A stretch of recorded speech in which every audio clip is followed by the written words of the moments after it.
Le Vendée Globe s'élance ce dimanche des Sables d'Olonne en Vendée. Certains disent de cette course qu'elle est l'Everest des mers.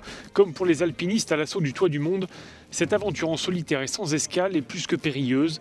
La traversée des mers du Sud, les tempêtes, les risques d'avarie, les nuits sans sommeil. Chaque édition depuis 1989 a connu son lot de drames, d'abandons et parfois même de disparitions. Cette année, ils sont 33 skippers à s'aligner au départ. Parmi eux, Armel Tripon, que nous avons pu suivre dans ses derniers préparatifs.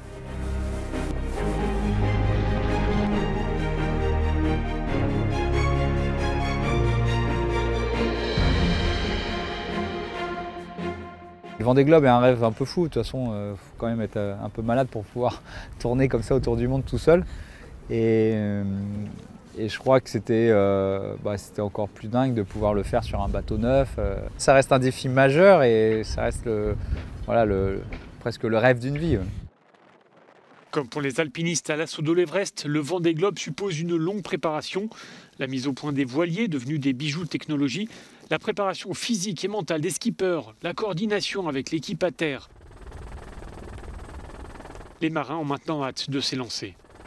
Alors c'est sûr que on va se sentir dans un moment de liberté totale, quoi. Là, j'ai qu'une hâte, c'est de partir naviguer, de quitter un peu ce monde anxiogène.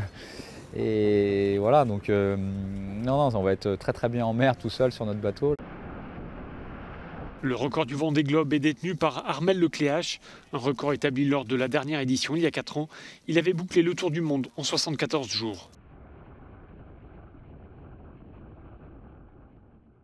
Une journée à bord de ce voilier nous a permis d'apprécier des conditions de navigation difficiles, de ressentir la poussée d'adrénaline et de mesurer la difficulté de cette course, l'une des plus prestigieuses au monde.